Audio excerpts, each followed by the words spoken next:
같이 감옥 문제가 해결돼야 한다. 근데 지금 너무 꽉 차서 큰일이다. 뭐 하여튼 어마어마하게 많아서 거의 2배 가까이 있어서 이제 큰일이다 그런 얘기가 있었죠. 그래서 누런만 가는 수감인원 이게 뭐 같이 거의 같은 제목의 기사가 또 2달 뒤에 조선중앙일보에도 나옵니다. 그래서 감옥 안에서 만세운동 이건 뭐겠습니까? 그러니까 그나마 좌파들이 한 거겠죠. 좌익수들이 또 굉장히 많았으니까. 그래서 이제 그런 게 있었고, 그러다가 원태견이 49년 11월에, 그러니까 서울 형무소장에서, 그때 형무소였습니다. 서울 형무소장에서 법무부 교정국장으로, 그러니까 이게 이제 요새 나오는 요새 직함이 교정국장이라서 요새 이제 교정청장이 됐죠. 교정국장이라서 그렇지 그 당시에는 원태견이가 맡았을 때는 형정국장입니다. 형정국장으로 가서 49년 12월부터 51년 8월까지 그러니까 거의 한 3년 가까이 있었던 셈인데요. 이때가 제가 오늘 빠뜨린 게 이겁니다. 민간인 학살만 집어넣고 그러니까 개전 초기에 자소자 학살이 있었고 그러다가 이제 그게 끝나고 난 다음에 9.28 수복 이후에 그럼 또 어떻게 됐는가 감옥 안에서 어떻게 됐는가 그게 또 굉장히 끔찍한 얘기가 많은데 그거 자료를 빠뜨렸네요. 그걸 이제 빠뜨린 겁니다. 그렇게 했고 그래서 이제 하여튼 형무소 푸삭치 사건 조사 중 이게 이제 그러니까 감옥 안에도 푸삭치가 좌파들이 많이 있다 하는 얘기고요. 그리고 이제 파호 근무, 그러니까 탈호 근무도 이제 많고 그래서 이제 굉장히 흉흉했었습니다. 한국 전쟁 전에. 그러다가 이제 전쟁이 탈호 근무를 미연에 방지했다. 목포 타독 사건이라는 건 굉장히 컸고, 김천은 실패한 거고, 하여튼 여기도 김천도 파호 근무 막은 거죠. 목포는 굉장히 컸습니다. 이승만도 이제 이승만 감옥 시작은 이게 제가 내려놓은 거 안 지웠네요. 이게 뭐냐면은 순서가 바뀌었지만 이 얘기부터 그럼 먼저 하죠. 그러니까 이제 9.28 수복을 하고 난 다음에 부역자 처벌을 엄청나게 했는데 부역자 처벌을 어디서 했냐면 홍제동 화장터에서 했어요. 홍제동 화장터라는 게 거기서 무역재 넘으면은 서대문 형무소거든요. 서대문 형무소 넘어서 무역재 넘어가서 지금 이제 가다가 왼쪽으로 서대문구청 쪽으로 빠지는데 옛날 거기 화장터가 거기 있었거든요. 인근에 사형장이 있었습니다. 그런데 이게 이제 홍제기 사건이라고 해서 굉장히 유명한 사건인데 뭐냐면은 주로 영국군이 문제 제기를 했습니다. 그래서 한국 정부와 미군은 그걸 덮으려고 했고 영국군이 야씨 이건 너무하지 않느냐 뭐냐니까 영국군이 그 근처에서 주둔을 하고 있었는데 뭐 총소리가 나서 보니까 사람들을 무더기로 끌어다가 세워놓고 덮어놓고 죽이더라. 그래서 저게 뭐냐. 그래서 이제 봤더니 형무소에서 이제 하여튼 부역자들을 처벌하는데 부역자 처벌이라는 게 그렇습니다. 기록에 따르면은 하루에 700명을 재판을 했대요. 그럼 어떻게 하는지 아십니까? 그런데 700명 재판이 1시간도 안 걸렸다는 거예요. 1시간도 안 걸렸다는 건 뭐냐면 너 누구 피고인 이름만 불러도 1시간은 700명 부르면 1시간 좋게 갑니다. 그런데다가 인정신문하고 얼굴 확인하고 뭐 다 하고 그러고 개개인별로 형량을 선고한다? 그건 몇 시간 걸려요. 판결문이 읽으려면. 그런데 그거 없으니까 그게 전설적인 얘기가 그거 아닙니까? 앞줄 사형 뒷줄 무기. 옛날 장기수 선생님들 말씀 들어보면요. 50년대 초반에는 자기가 몇 년 형을 받았는지를 모르는 교수들이 많았다는 거예요. 앞줄 사형 뒷줄 무기도 그렇게 해서 감옥으로 갔는데 자기가 10년을 받았는지 15년을 받았는지 알지 못하는 참 호랑이 담배 먹던 시절이니까 그렇습니다. 그래서 이제 그런 처형이 있었고 그걸 이제 조사를 해서 국제접시자도 나오고 그다음에 영국군도 개입을 하고 이제 그때 법무장관이 김준현이에요. 그래서 이제 우리 김준현 편에는 이 얘기를 자세히 썼는데 정작 형정국장 원태균 편에 빠뜨렸네.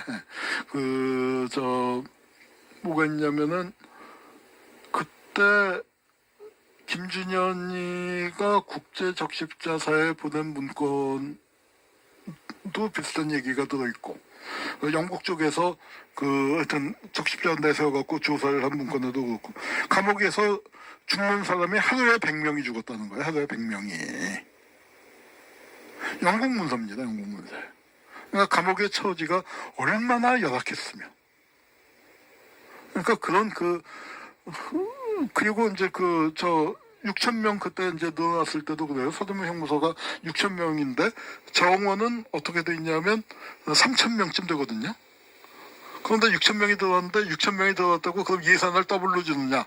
아니란 말이에요. 그러니까 거기서 부패한 관료들이 빼먹죠. 거기다가 정원 2배죠. 그러니까 정량을 줘도 정량으로 부패 없이 쌀을 사와도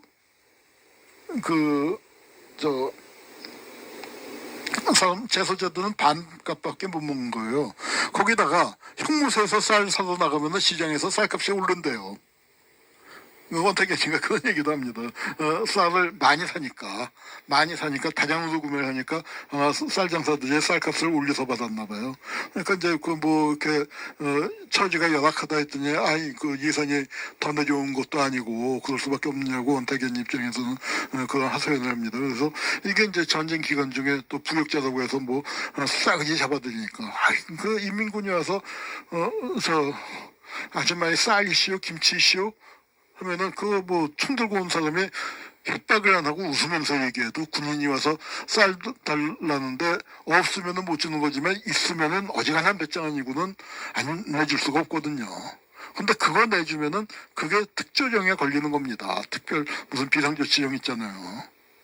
그래갖고 유병진 판사가 재판관의 고민이라는 책을 썼습니다. 자기는 운이 좋아서 도강을 해서 내려갔지만 자기 식구들도 있었으면은 인민군이 와서 쌀 달라고 하면 쌀 내줬을 테고 그러면은 영락 없이 무조건 법 위반이 되는 거고 형식 논리상 그러면은 단심제도 징역 10년 선고해야 하는데 이게 이래도 되는 건가?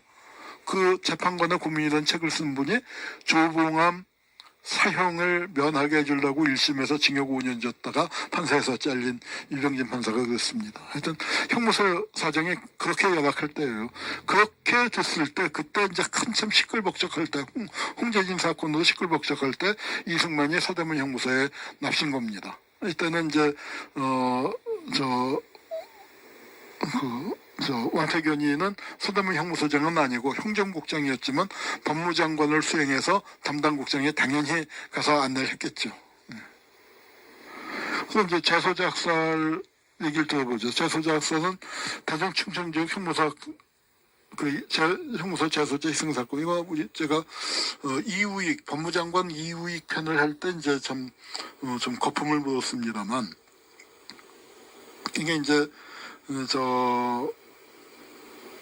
7월 1일 날 그날 굉장히 혼돈이 있었어요. 자, 6월 25일 날 전쟁이 터졌습니다. 이승만이 다리 끊고 도망갔습니다. 정부도 얼른 따라서 갔습니다.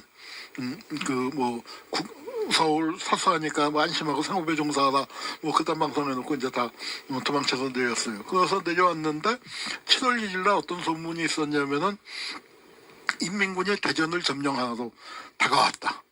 그래서 생난리를 친 적이 있어요. 그래서 장관이랑 다 도망을 가버리고 그렇게 되니까 그 다급한 상황에서 형무소에다가는 죽여라 하는 지시가 떨어진 겁니다. 전쟁 초기만 하더라도 개성이나 상업에 종사하라 그딴 방송해놓고 이제 다 도망쳐서 내렸어요. 그래서 내려왔는데 7월 1일 날 어떤 소문이 있었냐면은 인민군이 대전을 점령하러 다가왔다. 그래서 생난리를 친 적이 있어요. 그래서 장관이랑 다 도망을 가버리고 그렇게 되니까 그 다급한 상황에서 형무소에다가는 죽여라 하는 지시가 떨어진 겁니다. 전쟁 초기만 하더라도 개성이나 인천이나 그런 데는 죽이라는 짓이 없었어요. 서울에서도 육군 형무소에서만 죽였지 서대문에서는 안 죽였습니다. 서대문에 군 위탁된 사람들은 일부 죽었을 거예요. 그렇지만 일반 재소자나 좌익수를 죽이진 않았는데 이제 대전에서부터 이제 본격적으로 시작되는데 웃기는 건 뭐냐면 아직 계엄령이 정식 선포되지 않았습니다. 7월 8일 날 계엄령은 선포돼요. 그런데 법무장관 이의기가 지금은 계엄 상황이니까, 그러니까 이거 박성재가 계엄이 이게 위법인지 아닌지 모르겠다 한 것보다 더 황당한 얘기죠. 그러니까 그러면서 뭐 군대가 내주라고 하면 줘야겠지 하고 이제 얘기를 하면서, 그러고서 한 얘기가 뭐냐면 나봤다는 얘기 하지 마. 그 얘기를 했었던 적이 있죠. 근데 그거 원태견이는 그 전날 나옵니다. 근데 이제 법무장관하고 행정국장이 어디 있었냐면 대전지검장 관사에 같이 이제 피난와서 묵고 있었나 봐요. 그래서 이제 그 형무소에서는 그러니까 이 대전지검 검사장 정재환입니다. 여기 정땡땡이라고 된 게 정재환이라고 나중에 동아대 총장을 지낸 사람이죠. 동아대 설립자인데 정재환한테 명령이 와서 대전지검장이 이제 교도소를 관할하고 있으니까 거기서 대전지검에서 명령이 떨어진 거예요. 이건 아직 계엄령이 선포되기 이전이기 때문에 법무부 라인을 통해서 명령이 간 겁니다. 야, 죽이된다. 그랬더니 이제 형무소 소장이 이걸 받고서 죽여? 야, 이거 진짜야? 이거 해도 돼? 그렇게 되니까 야, 이거 마침 법무부 장관이 여기 와 있으니까 법무부 장관한테 허락을 그러니까 진짜로 이거 죽이는 건지 한번 확인을 해보자 해서 간 거예요. 명령을 집행하지 않고. 그래서 이제 대전 형무소에 이제 특별 경비대 분대장 이 갔는데 이 양반이 가갖고 원태견이를 만난 거예요. 원태견을 만났더니 원태견이도 자기가 결정할 상황이 아니고 장관을 만나러 가보자. 그래서 장관이 자기보다 먼저 대전역으로 간다. 아직 기차 안 떠났을 거다. 가자 해갖고 얼른 대전역으로 같이 갔어요. 그리고 경비대장은 아이고 세상에 갑자기 이준영 경비대장한테 넌 여기 기다려라 하고 자기가 역 안에 들어갔다는데 들어가서 만났는지 안 만났는지 모르겠어요. 근데 나와서 만나질 못했다. 너무 복잡해갖고 만나질 못했다 하는데 장관이 기차를 못 찾았을 것 같진 않아요.